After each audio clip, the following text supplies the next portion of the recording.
الحمد لله نحمده ونستعينه ونستغفره ونعوذ بالله من شرور أنفسنا ومن سيئات أعمالنا من يهده الله فلا مضل له ومن يضلل فلا هادي له وأشهد أن لا إله إلا الله وأشهد أن محمدا عبده ورسوله يا أيها الذين آمنوا اتقوا الله حق تقاته ولا تموتن إلا وأنتم مسلمون يا أيها الناس اعبدوا ربكم الذي خلقكم من نفس واحدة وخلق منها زوجها وبث منهما رجالا كثيرا ونساء واتقوا الله الذي تساءلون به والأرحام إن الله كان عليكم رقيبا يا أيها الذين آمنوا اتقوا الله وقولوا قولا سديدا يصلح لكم أعمالكم ويغفر لكم ذنوبكم ومن يطع الله ورسوله فقد فاز فوزا عظيما أما بعد فإن خير الحديث كتاب الله وخير الهدي هدي محمد صلى الله عليه وسلم وشر الأمور محدثاتها وكل محدثة بدعة وكل بدعة ضلالة وكل ضلالة في النار أعوذ بالله من الشيطان الرجيم بسم الله الرحمن الرحيم حافظوا على الصلوات والصلاة الوسطى وقوموا لله قانتين ہر قسم کی حمد و ثنا بڑائی بزرگی کبریائی جہ و جلال عزت و عظمت اللہ تعالیٰ کے لیے درود و سلام ہو تمام نبیوں پر بالخصوص میرے ورابع نبی احمد مجتبی محمد مصطفیٰ صلی اللہ علیہ وسلم کی ذات گرامی پر اللہم صلی وسلم وبارک علی نبینا محمد صلی اللہ علیہ وسلم. محترم حاضرین جمعہ، ابھی خطبہ مسنہ کے بعد سورۃ البقرہ سورہ نمبر 2 کی آیت نمبر 230 پر 8 آپ کے سامنے پڑھا ہوں. اللہ رب العالمین اس آیت میں اہل ایمان سے مخاطب ہو کے بڑی اہم باتوں کی تعلیم دیتے ہوئے فرمایا حافظوا علی الصلوات، نمازوں کی حفاظت کرو، والصلاۃ الوسطی، خصوصاً درمیانی والی نماز کی، وقوموا للہ قانتین، اور اللہ کے لیے باادب کھڑے ہو جاؤ، اللہ تعالیٰ کے اطاعت گزار اور فرمانبردار بن جاؤ. معزز بھائیوں، اس آیت میں اللہ تعالیٰ نے بنیادی طور پہ 3 باتوں کا حکم دیا ہے. پہلی بات تو یہ کہ ہم بحیثیت مسلمان جو اللہ تعالیٰ نے ہم پر نمازوں کو فرض کیا ہے ان نمازوں کی حفاظت کرنا چاہیے، کیونکہ یہ نمازیں ہمارا بہت بڑا سرمایہ ہے. جیسے ہم اپنی مال، اپنے دولت کی اور اپنے دیگر چیزوں کی حفاظت کرتے ہیں، اس سے بھی بڑھ کر حفاظت نمازوں کی کرنا چاہیے. اور امام ابن کثیر رحمہ اللہ حفاظت کا مطلب سمجھاتے ہوئے کہتے ہیں یأمر اللہ تعالی بالمحافظۃ علی الصلوات فی اوقاتها، کہ اللہ تعالیٰ نے اس آیت میں حکم دیا ہے کہ نمازوں کی حفاظت کریں، یعنی ان نمازوں کو اس کے وقت پر پڑھیں. یہ حفاظت کا مطلب ہے.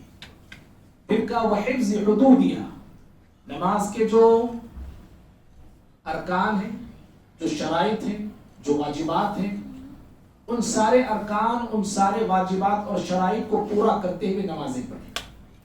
پھر امام ابن کثیر آگے کہتے ہیں وَأَدَائِهَا فِي أَوْقَاتِهَا، نمازوں کی حفاظت میں اصل مسئلہ نماز کو اس کے وقت میں پڑھنا ہی ہے. اور پھر امام ابن کثیر رحمہ اللہ بخاری اور مسلم کی ایک حدیث کوٹ کرتے ہیں. حضرت عبداللہ بن مسعود رضی اللہ تعالیٰ نبی صلی اللہ علیہ وسلم سے سوال کرتے ہیں. آپ نے پوچھا ای العمل افضل، اے اللہ کے نبی صلی اللہ علیہ وسلم بتائیے سب سے افضل عمل کون سا ہے؟ آپ نے فرمایا الصلاۃ علی وقتها، نماز کو اس کے وقت میں پڑھنا یہ سب سے افضل عمل ہے. نماز کو میرے وقت میں پڑھنا افضل عمل نہیں، نماز کو نماز کے وقت میں پڑھنا یہ افضل عمل ہے. ابن مسعود کہتے ہیں رضی اللہ تعالیٰ پھر میں نے سوال کیا اس کے بعد کون سا عمل افضل ہے؟ پیارے نبی نے کہا الجہاد فی سبیل اللہ، اللہ تعالیٰ کے راستے میں جہاد کرنا یہ سب سے افضل عمل ہے. دیکھو، گردن کٹانے سے بھی زیادہ فضیلت والا عمل نماز پڑھنا نہیں، نماز کو اس کے وقت میں پڑھنا ہے. پھر ابن مسعود کہتے ہیں پھر میں نے پوچھا اس کے بعد کون سا عمل ہے؟ تو پیارے نبی صلی اللہ علیہ وسلم نے فرمایا بر الوالدین، والدین کے ساتھ حسن سلوک کرنا، اچھا برتاؤ کرنا یہ سب سے افضل عمل ہے. میں دنیا والوں کے لیے اچھا برتاؤ کر رہا ہوں، والدین کے ساتھ میرا برتاؤ اچھا نہیں، میں دنیا والوں کے لیے بڑا نیک ہوں، اپنے والدین کے لیے میں نیک نہیں، یہ نیکی کا غلط تصور یاد رکھو۔ میں اور آپ دنیا والوں کے پاس اپنی عزت پا کر، دنیا والوں کے پاس نام کما کر اگر والدین کے پاس نام گما لیتا ہوں تو پھر مجھ سے بڑا خسارے میں اور مجھ سے بڑا گھاٹے میں انسان اور کوئی نہیں ہے۔ تو پہلی بات تو یہ اللہ تعالیٰ نے نمازوں کی حفاظت کا حکم دیا، اور دوسری بات کہا والصلاة الوسطی، نمازیں ساری نمازوں کی حفاظت ہونی ہے، لیکن درمیانی والی نماز کی حفاظت وہ بھی کرنا ہے۔ درمیانی والی نماز کون سی ہے؟ مفسرین بعض کہتے ہیں اس سے مراد ظہر کی نماز ہے، بعض کہتے ہیں مغرب کی نماز ہے، بعض کہتے ہیں عشاء کی نماز ہے، اور بعض کہتے ہیں فجر کی نماز ہے، اور اکثر کا کہنا یہ ہے کہ اس سے مراد عصر کی نماز ہے۔ تو اگر آپ سارے مفسرین کے اقوال کو لے کر اگر آپ دیکھیں گے تو معلوم یہ ہوا ساری نمازیں ہی بڑی اہمیت کی حامل ہیں، ساری نمازوں کی حفاظت کرنا ہے، لیکن عصر کے وقت انسان جو ہے کاروبار میں ہوتا ہے، کوئی جو ہے کھیل کود میں ہوتا ہے، کوئی جو ہے سونے میں قیلولہ کرنے میں ہوتا ہے، اسی لیے کہا گیا کہ عصر کی نماز کی بھی حفاظت ہونی ہے۔ اور پیارے نبی صلی اللہ علیہ وسلم فرماتے ہیں عصر کی نماز کے تعلق سے من ترک صلاۃ العصر، جو انسان نماز عصر کو عمدن جان بوجھ کے چھوڑ دیتا ہے فقد حبط عملہ، اس کے اعمال تباہ ہو گئے، اس کے اعمال برباد ہو گئے۔ اور تیسرا حکم جو اس آیت میں دیا گیا وہ یہ وَقُومُوا لِلَّهِ قَانِتِينَ، اللہ کے لیے باادب کھڑے ہو جاؤ۔ جب نماز کے لیے آؤ، نماز میں کھڑے ہونا ہے تو اللہ کے سامنے ادب کے ساتھ، خشوع اور خضوع کے ساتھ اللہ کے سامنے ہر مسلمان کو کھڑے ہونا چاہیے۔ بھائیو، کلمہ شہادتین کے بعد سب سے افضل ترین، عظیم ترین عبادت نماز ہے۔ روز قیامت اعمال میں سب سے پہلا سوال جو ہونے والا ہے وہ نماز ہے، وہ نماز کا سوال ہے۔ پچھلی شریعتوں میں اور پچھلے تمام پیغمبروں کو جس عبادت کا حکم اللہ تعالیٰ نے دیا ہے وہ نماز ہے۔ ساتوں آسمانوں پہ جس عبادت کو فرض کیا گیا وہ نماز ہے۔ پیارے نبی صلی اللہ علیہ وسلم کو معراج کرائی گئی، آپ مسجد حرام سے مسجد اقصی پہنچے، مسجد اقصی جہاں مسجد اقصی جو فلسطین میں واقع ہے، فلسطین، لبنان، اردن، یہ سارے علاقے، یہ سارے ممالک پہلے ملک شام میں آتے تھے۔ ملک شام کی زمین بڑی بابرکت زمین، بڑی زرخیز زمین، برکتوں والی زمین، مبارک زمین، اور وہ زمین جو روز قیامت میدان محشر ہوگا، یہاں پہ سارے انسانوں کو اسی زمین کی طرف روز قیامت یعنی اللہ تعالیٰ قیامت سے پہلے یہاں پہ جمع کرے گا۔ یہ قیامت کے وقت اللہ تعالیٰ جمع کرے گا، سارے انسان جب نکلیں گے تو اللہ تعالیٰ اس میدان شام کو، میدان ملک شام کی زمین کو اللہ محشر کی زمین بنائے گا۔ تو یہ بڑی برکتوں والی زمین ہے۔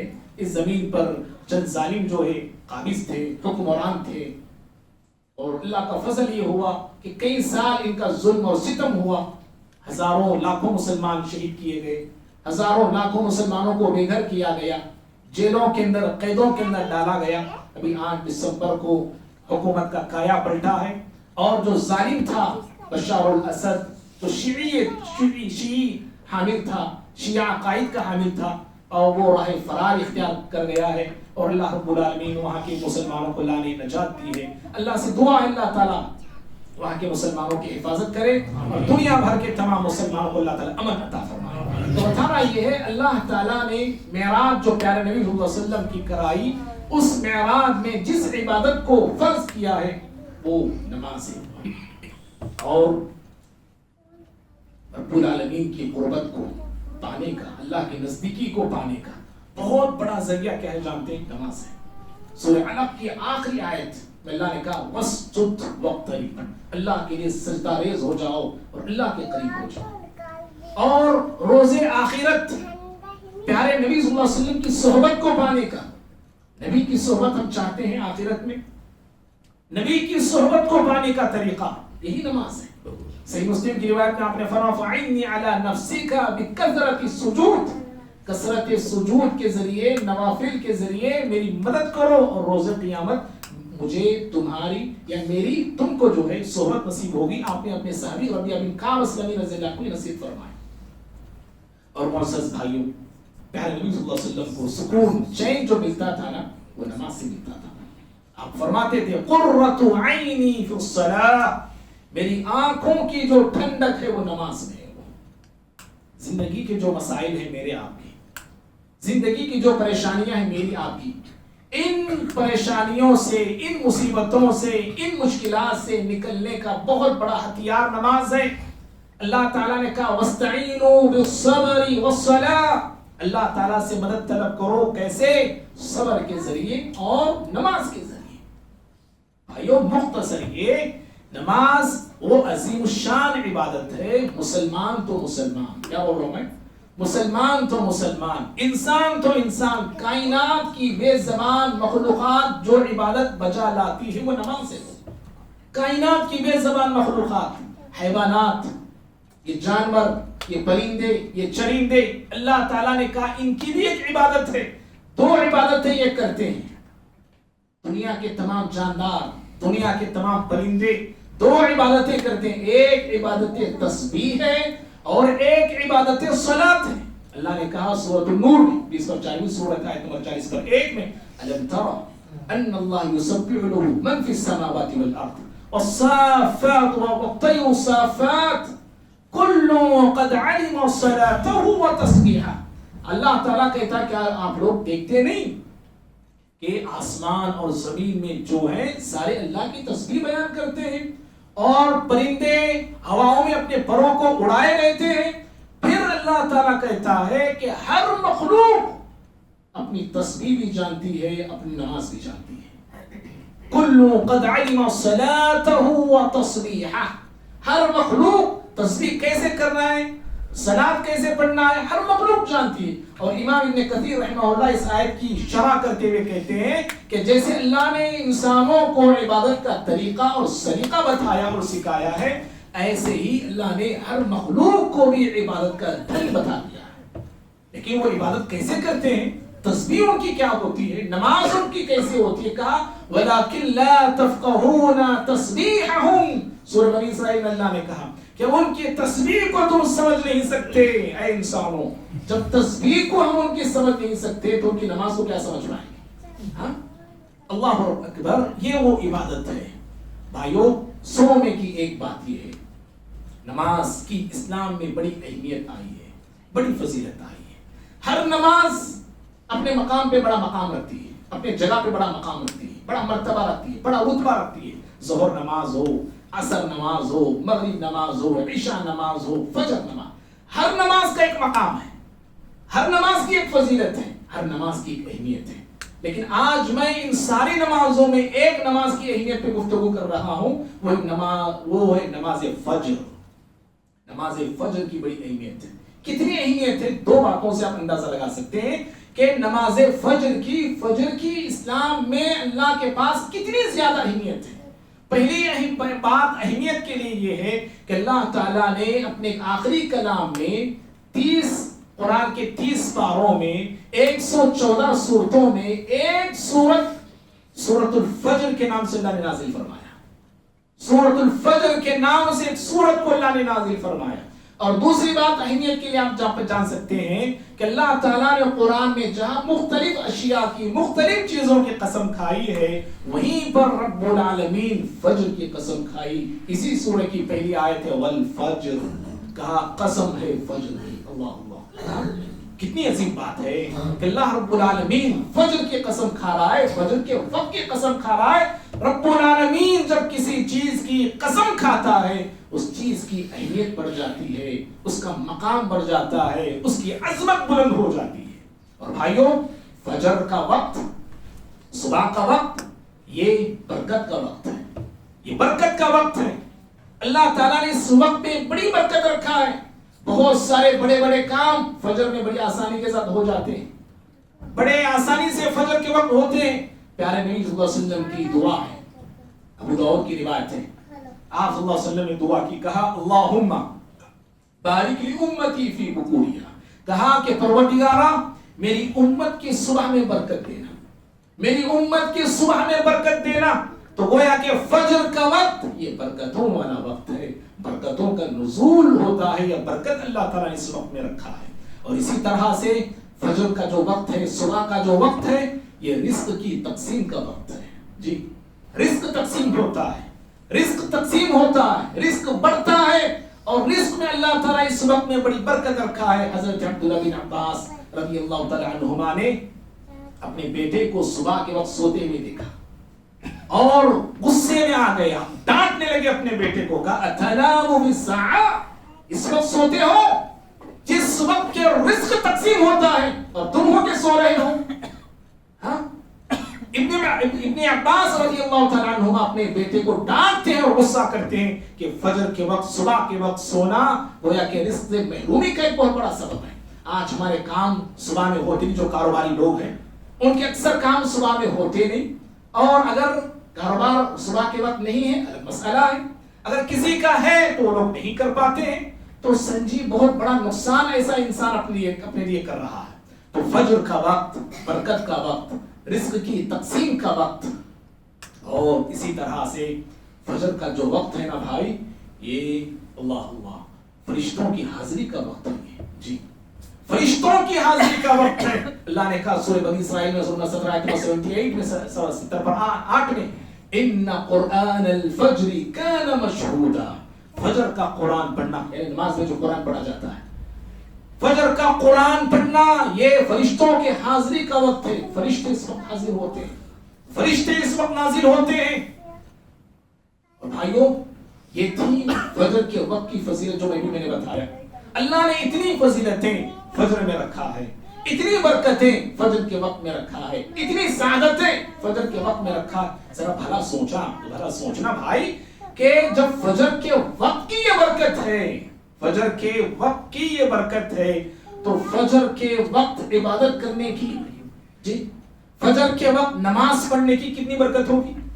صرف وقت میں اللہ نے اتنی برکت رکھا ہے، تو سوچو اس وقت میں، اس برکت والے وقت میں، اس فضیلت والے وقت میں، اس اہمیت والے وقت میں عبادت کرنے کی، رب العالمین کے سامنے کھڑے ہونے کی اور نماز پڑھنے کی کتنی برکت ہوگی، کتنی بڑی فضیلت ہوگی.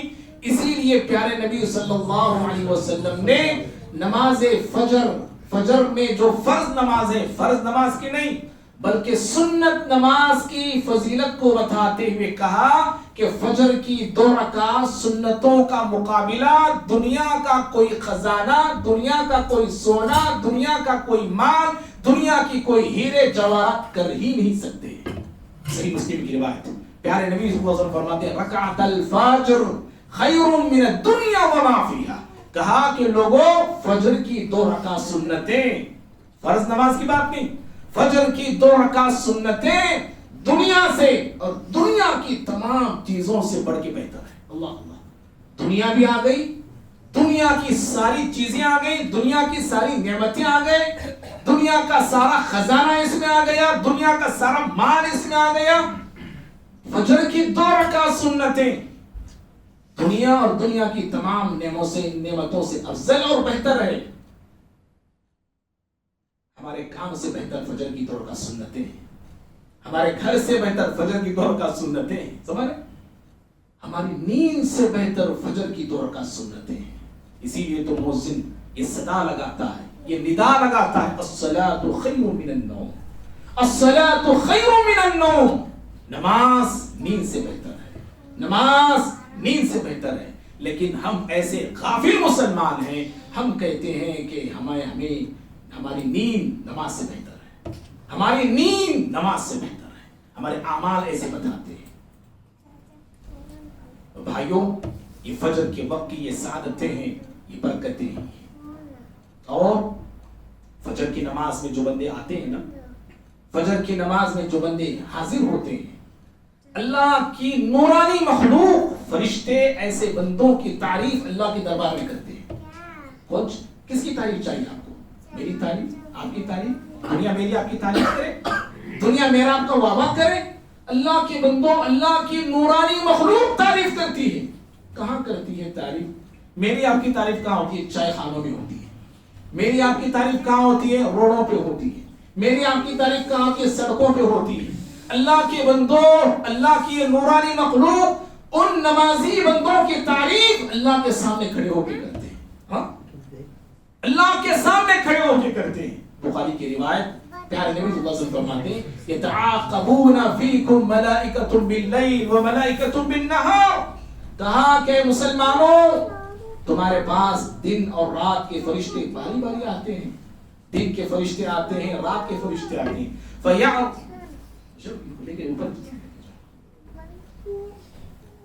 فَيَعْرُجُ الَّذِينَ بَاتُوا فِيكُمْ. وہ فرشتے جو تمہارے پاس رات گزارتے ہیں نا, وہ اوپر چڑھتے ہیں, اوپر چڑھتے ہیں. پتا کیا چلا؟ فرشتے اوپر جا رہے ہیں, اس کا مطلب یہ ہے کہ رب العالمین کی ذات اوپر ہے. جو کہتے ہیں کہ اللہ ہر جگہ ہے, اللہ ہر جگہ ہے, یہ دلیل ہے اس بات کی. اللہ کی ذات اوپر ہے تبھی تو فرشتے اوپر چڑھتے ہیں. فَيَعْرُجُ الَّذِينَ بَاتُوا فِيكُمْ. جو تمہارے پاس رات گزارتے ہیں فرشتے اوپر چڑھتے ہیں. اللہ کے فرشتے ہمارے ساتھ رات گزارتے ہیں. اللہ اکبر. اسی لیے پیارے نبی صلی اللہ علیہ وسلم کی سنت ہے آپ وضو ہو کے سوتے تھے, بے وضو ہو کے نہیں. ایک مومن ہمیشہ وضو کر کے سوتا ہے, وضو کر کے سونا چاہیے کیونکہ فرشتے ہمارے ساتھ ہوتے ہیں. وَيَعْرُجُ الَّذِينَ بَاتُوا فِيكُمْ. وہ فرشتے اوپر جاتے ہیں. اور غور کرنا, حدیث پہ ذرا تدبر کرنا میرے بھائی. وَيَسْأَلُهُمْ رَبُّهُمْ وَهُوَ أَعْلَمُ بِهِمْ. پیارے نبی صلی اللہ علیہ وسلم فرماتے ہیں کہ اللہ تعالیٰ ان فرشتوں سے سوال کر رہا ہے. وَهُوَ أَعْلَمُ. حالانکہ اللہ جانتا ہے. کیا جانتا ہے اللہ تعالیٰ؟ یہ فرشتے کہاں گئے تھے اور کہاں سے آئے, اللہ کو معلوم. کس کے پاس گئے تھے, کس کے پاس سے آ رہے ہیں, ان کی ڈیوٹی کیا تھی, ان کی ذمہ داری کیا تھی, کیا کام میں ان کو سونپا تھا. رب العالمین ہر ذرہ جانتا ہے, ہر چیز کا علم رکھتا ہے, لیکن پھر بھی اللہ سوال کر رہا ہے. اور میرے بھائیوں, سوال کس چیز پہ ہو رہا ہے؟ کرنے والی ذات کون ہے سوال, جواب دینے والی مخلوق کون ہے, اور کس کے بارے میں سوال ہو رہا ہے؟ اللہ تعالیٰ سوال کر رہا ہے کیف ترکتم عبادی. اے فرشتے بتاؤ میرے بندوں کو تم نے کس حال میں چھوڑ کے آیا ہے. کھا رہے تھے کہ نہیں, پی رہے تھے کہ نہیں, یہ سب ساری چیزیں تفصیلات فرشتے نہیں بتائیں گے, کیونکہ اللہ تعالیٰ نے ایسی مشین ہم کو دے رکھا ہے, وہ خود بخود آٹومیٹک وہ چلنے لگتی ہے. بھوک آ جائے تو انسان رکتا نہیں, بھاگتا ہے, دوڑتا ہے. وہ یہ سوال فرشتے نہیں کرتے. اللہ یہ سوال نہیں کرتا, فرشتے نہ یہ جواب دیتے ہیں. اللہ مست ہیپی سے ہیں تیرے بندے, اچھا کھا رہے ہیں, اچھا پی رہے ہیں, سیٹل ہو گئے دنیا میں, دنیا چھوڑ کے آنا نہیں چاہتے. یہ نہیں کون نہیں کہتے ہیں. اللہ تعالیٰ جب ان سے کہتا ہے کہ کس حال میں میرے بندوں کو چھوڑ کے آیا ہے, سنو اللہ کے بندو فرشتوں کا جواب. فرشتے کہتے ہیں ترکناہم وہم یصلون, ترکناہم وہم یصلون واتیناہم وہم یصلون. کہتے ہیں کہ پروردگارا تیرے بندوں کے پاس سے جب ہم آ رہے تھے نا, وہ نماز میں تھے. اللہ مجھے آپ کو توفیق دے. وہ نماز میں تھے. جب ہم ان کے پاس گئے نا تب بھی وہ نماز میں تھے. اللہ اکبر. حدیث میں 3 باتیں غور کرنے کی ہے. سمجھ رہے, سن رہے بھائی, سن رہے. اور جمعہ کے خطبے میں آپ بہت سنتے ہیں لیکن عمل میں ہم نہیں آتے. کیوں ایسا؟ قرآن کی ایک بڑی پیاری آیت ہے, وہ آیت پڑھا تو میرے رونگٹے کھڑے ہو گئے جسم کے. سورہ فرقان کی آیت ہے. اللہ تعالیٰ پیارے نبی سے مخاطب ہو کے کہتا ہے ام تحسبوا ان اکثرهم يسمعون او يعقلون. پیغمبر آپ کیا سمجھ رہے ہیں؟ اکثر لوگ سن رہے ہیں اور سمجھ رہے ہیں. آپ یہ سمجھ رہے ہیں کہ اللہ پوچھ رہا ہے اکثر لوگوں کے تعلق سے آپ کی رائے کیا ہے کہ لوگ آپ کی باتیں سن رہے ہیں, آپ کی باتیں سمجھ رہے ہیں؟ نہیں پیغمبر, بلکہ اکثر کے اکثر لوگ جانور ہیں. ہوتا اللہ تعالیٰ انہم کالانعام انہم الا کالانعام, بلکہ اکثر کے اکثر انسان تو ہیں لیکن جانور ہیں. سمجھ رہے نہیں؟ کہیں میرا آپ کا حال ایسا نہ ہو جائے. سمجھ رہے؟ اللہ تو کافروں کے تعلق سے بولا ہے, کہیں ہم بھی اپنے آپ کو کافروں کے زمرے میں لے جا کے نہ بٹھائیں. ہم سن رہے ہیں لیکن سمجھ رہے نہیں. مجھے لگے, آپ کو لگے کہ میں سن رہا ہوں میں, لیکن عمل میرے آپ کے نہ آئے, عمل کرنے والے ہم نہ بنے. میرے بھائیوں ذرا ہوش کے ناخن مجھے آپ کو لینے کی ضرورت ہے. فرشتے جو کہتے ہیں نا, اس حدیث پہ ذرا غور کرنا. 3 باتیں. پہلی بات تو یہ جو ابتدا میں نے بتائی, فرشتے ایسے بندوں کی تعریف کرتے ہیں جو بندے نماز فجر کو آتے ہیں. تعریف پہلی بات. اور دوسری بات دیکھو, فرشتے اللہ رب العالمین کے جو ہمارے پاس جو رات گزارتے ہیں, ان فرشتوں سے اللہ تعالیٰ جو سوال کرتا ہے نا, دن کے فرشتے بھی آتے ہیں, رات کے فرشتے بھی آتے ہیں. اللہ تعالیٰ سوال دن کے فرشتوں سے نہیں کرتا ہے, اللہ تعالیٰ سوال رات کے فرشتوں سے کرتا ہے. بات سمجھ رہے ہیں آپ؟ اللہ تعالیٰ سوال رات کے فرشتوں سے کرتا ہے، جو رات گزار کے فجر کے بعد جو جاتے ہیں نا فرشتے، اللہ ان سے سوال کر رہا ہے، دن کے فرشتوں سے سوال نہیں ہے۔ اور تیسری بات، جو فرشتے گئے رپورٹ سنا لینا، غور کرنے کی بات ہے، جب یہ آتے ہیں آسمان سے عصر کے وقت آتے ہیں، جب یہاں سے جاتے ہیں تو فجر کے بعد جاتے ہیں، رپورٹ ان کو یہ دینا چاہیے تھا کہ پروردگارہ جب ہم ان کے پاس گئے نا نماز میں تھے، یعنی عصر کی نماز کا ذکر کرنا تھا، وہ پہلے عصر کی نماز کا ذکر نہیں کرتے بلکہ فجر کی نماز کا پہلے ذکر کرتے ہیں، سمجھ رہے؟ وَتَرَكْنَاهُمْ وَهُمْ يُصَلُّونَ، اللہ جب ہم ان کو چھوڑ کے آ رہے تھے نا وہ نماز میں تھے، پھر اس کے بعد کہتے ہیں جب ہم ان کے پاس گئے تب بھی وہ نماز میں تھا۔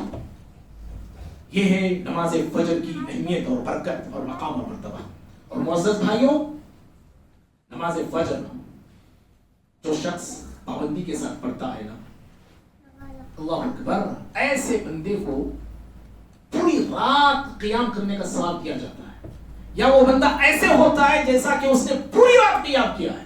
صحیح مسلم کی روایت پیارے نبی صلی اللہ علیہ وسلم فرماتے ہیں، من صلی الصبح فی جماعت، جو بندہ صبح کی نماز پڑھتا ہے جماعت کے ساتھ پڑھتا ہے، فَكَأَنَّمَا صَلَّى اللَّيْلَ كُلَّهُ، گویا کہ وہ ایسے ہے جیسے کہ اس نے پوری رات قیام کیا ہے۔ اللہ اللہ، کتنی بڑی فضیلت ہے۔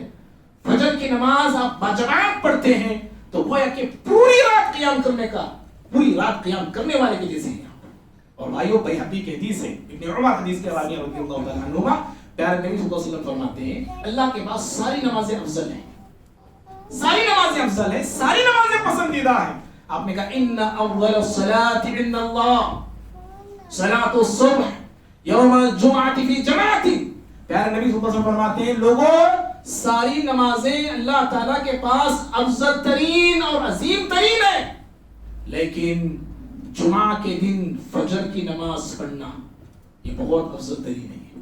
جمعہ کے دن فجر کی نماز پڑھنا یہ بہت افضل عمل ہے۔ اور کب کیسے پڑھنا ہے؟ کافی جماعت کے ساتھ پڑھنا ہے۔ آپ تنہا پڑھتے ہوں گے، گھر میں پڑھتے ہوں گے، اکیلے پڑھ لیتے ہوں گے، مجبوری ہے، الگ مسئلہ ہے، یاد رکھیے۔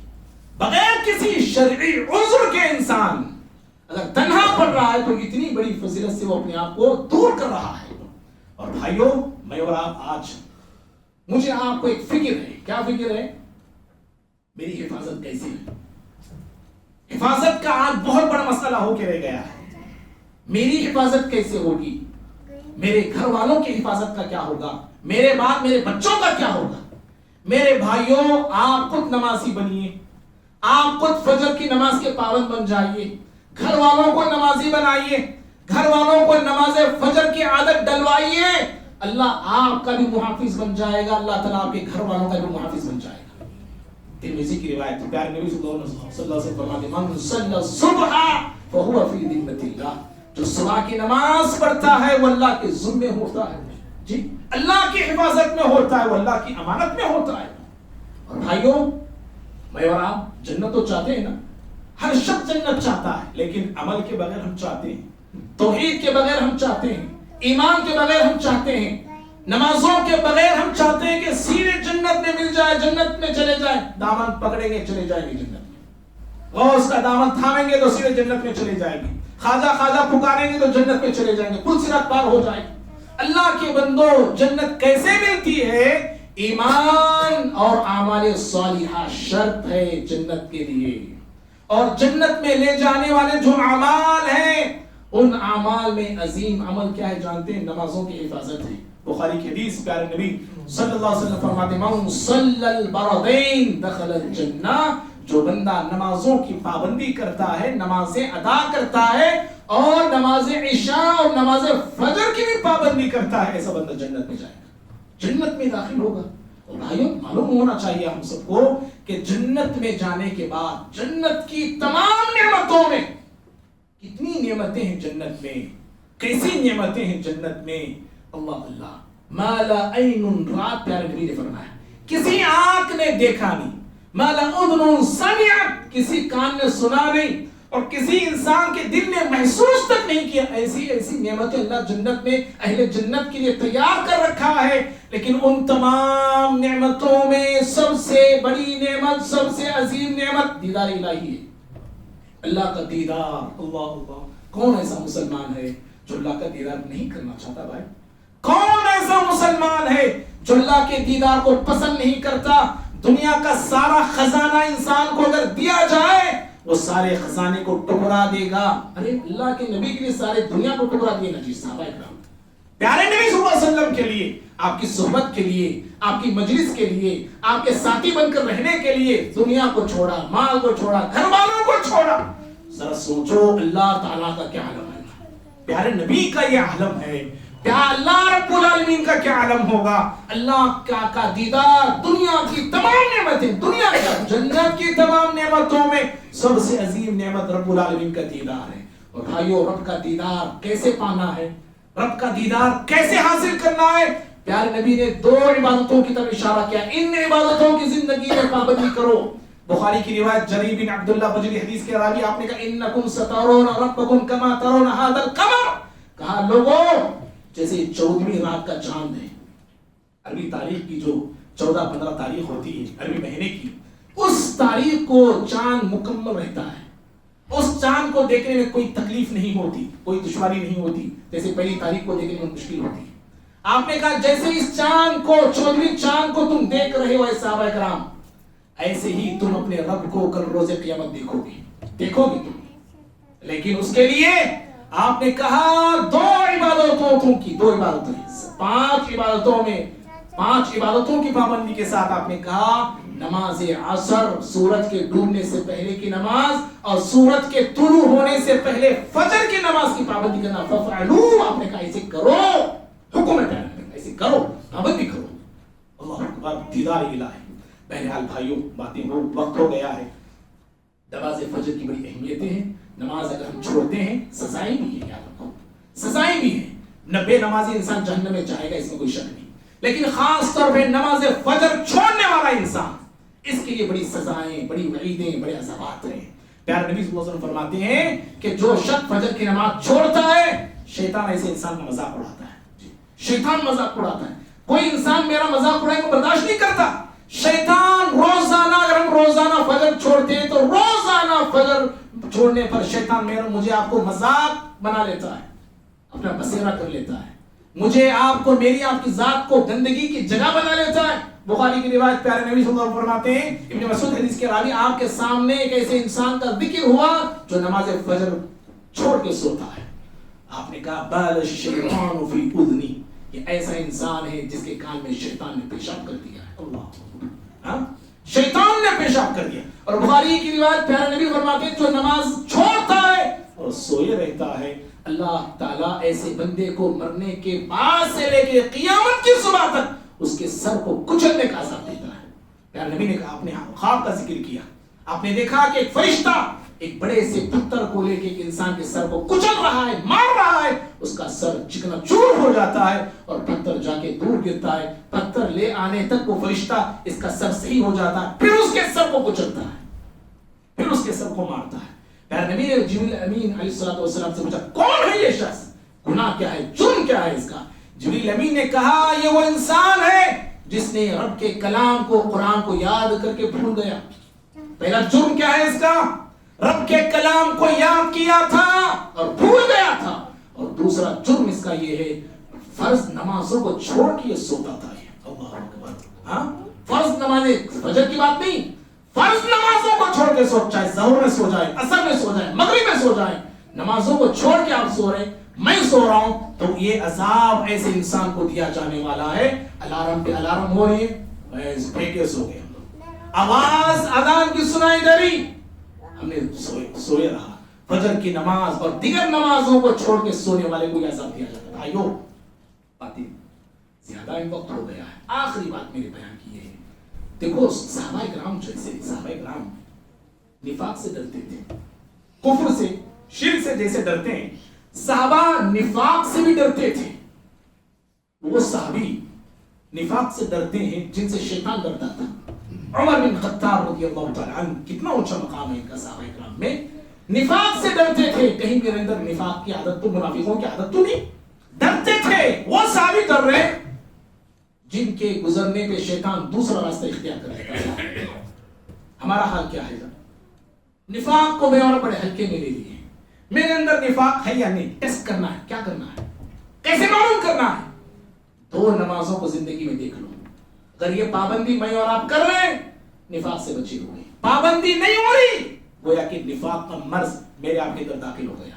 ابو داؤد کی روایت پیارے نبی صلی اللہ علیہ وسلم فرماتے ہیں ان ہاتین الصلاتین, کہا لوگوں یہ 2 نمازیں, نماز عشاء, نماز فجر, منافقین پر بڑی بھاری ہوتی ہیں, بڑی بھاری ہوتی ہیں.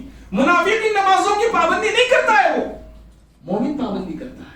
اگر مجھ سے آپ سے پابندی نہیں ہوتی ہے تو اس کا مطلب یہ ہے کہ نفاق میرے آپ کے دل میں گھر کر چکا ہے اور بسیرا کر چکا ہے. اللہ سے دعا کرتے ہیں اللہ مجھے آپ کو باعمل مسلمان بنائے. حضرات پیارے نبی صلی اللہ علیہ وسلم, صحابہ کرام اور تابعین ان نمازوں کی بڑی پابندی کرتے تھے, سارے نمازوں کی پابندی کرتے تھے, اور خصوصاً فرض نمازوں کی بڑی پابندی ان سے ہوتی تھی. عائشہ رضی اللہ تعالیٰ عنہا کہتی ہیں, بخاری کی روایت ہے, نبی کے زمانے میں عورتیں نماز فجر کو آتی تھیں. نبی کے زمانے میں عورتیں نماز فجر کو آتی تھیں. عائشہ رضی اللہ تعالیٰ عنہا کہتی ہیں. بھائیو ہمارا حال کیا ہے جو گزر نماز کے معاملے میں؟ میں اور آپ, یہ ٹاپک ایسا ہے نا, ہمارے لوگوں کو ہم بڑا چکتا ہے. دوسرا آپ بولیے سب سن لیتے ہیں, نماز کے تعلق سے بولے تو ہم کو بڑا مسئلہ ہوتا ہے. اسی میں ہماری بڑی خرابی ہوتی ہے, اسی میں اور آپ گڑبڑی کرتے ہیں. اور ماں باپ نمازی ہیں, باپ نماز کو آ رہا ہے فجر میں, جوان بچے گھر میں سو رہے ہیں. ارے سر کو کچلا جاتا ہے ایسے بچوں کے. شیطان پیشاب کر رہا ہے اپنے بچوں, آپ کے بچوں کے کانوں میں. کیسے ہم گوارا کرتے ہیں؟